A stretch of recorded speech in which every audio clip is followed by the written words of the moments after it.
বিয়ের দিন মনের মধ্যে কত রকমের অনুভূতি কাজ করছিল তা আমি ভাষায় বলে বোঝাতে পারবো না।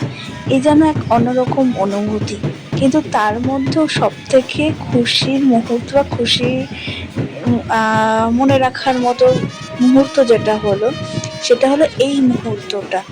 এখানে সবাই মিলে খুব আনন্দ করেছিল। সবার ফার্স্ট তো জেঠু, মেজো জেঠু, যে কিনা বিয়ের কিছুদিন আগেও অসুস্থ ছিল, সে মন খুলে নেচেছে এবং এখন বর্তমানে সুস্থ আছে। সেদিন মন খুলে নেচেছিল এবং তার সাথে সাথে তাল মিলিয়ে বাকি জেঠু, জামাইবাবু, বাবা, পিসিরা সবাই মিলে জল ভরতে যাওয়ার আগে নেচেছিল, আনন্দ করেছিল। এটা যেন এক অন্যরকম, মানে একটা যৌথ ফ্যামিলিতে সবাই মিলে একসাথে আনন্দ করার যে মজাটা, সেটা হয়তো মানে যারা আনন্দ করে, যারা দেখে, উপভোগ করে, তারাই বুঝতে পারে। এই মুহূর্তটা আমি কোনোদিনও ভুলতে পারবো না। এটা আমার জীবনের সব থেকে খুশির মুহূর্ত আমার বিয়ের দিনের।